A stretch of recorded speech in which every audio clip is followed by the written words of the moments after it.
Today you worked so hard at the shop and earned only 10 coins.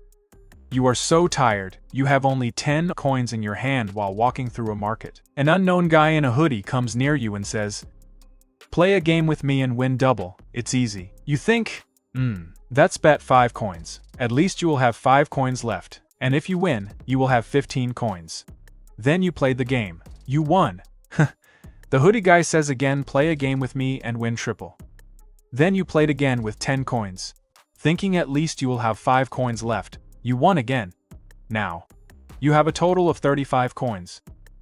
The hoodie guy says, "If you give me 35 coins now, I will give you 100 coins today.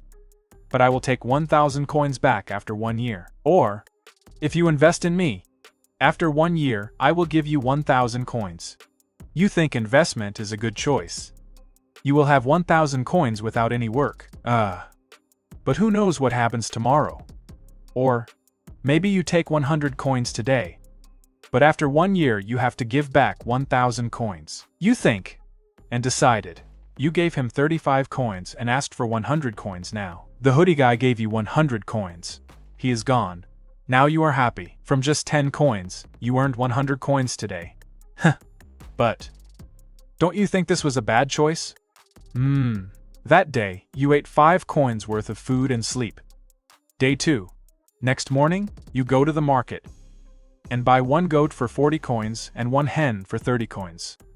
You went back to the shop, worked, and earned 10 coins. You ate 10 coins worth of food and bought extra supplements for animals, like protein for the hen and goat for 10 coins for a month. Now, you take the goat and hen to the ground, so they can eat grass and insects. Next day, you worked again so hard at the shop and earned 10 coins. And since you already have supplements for the goat and hen, there is no need to spend more money on them. For a month.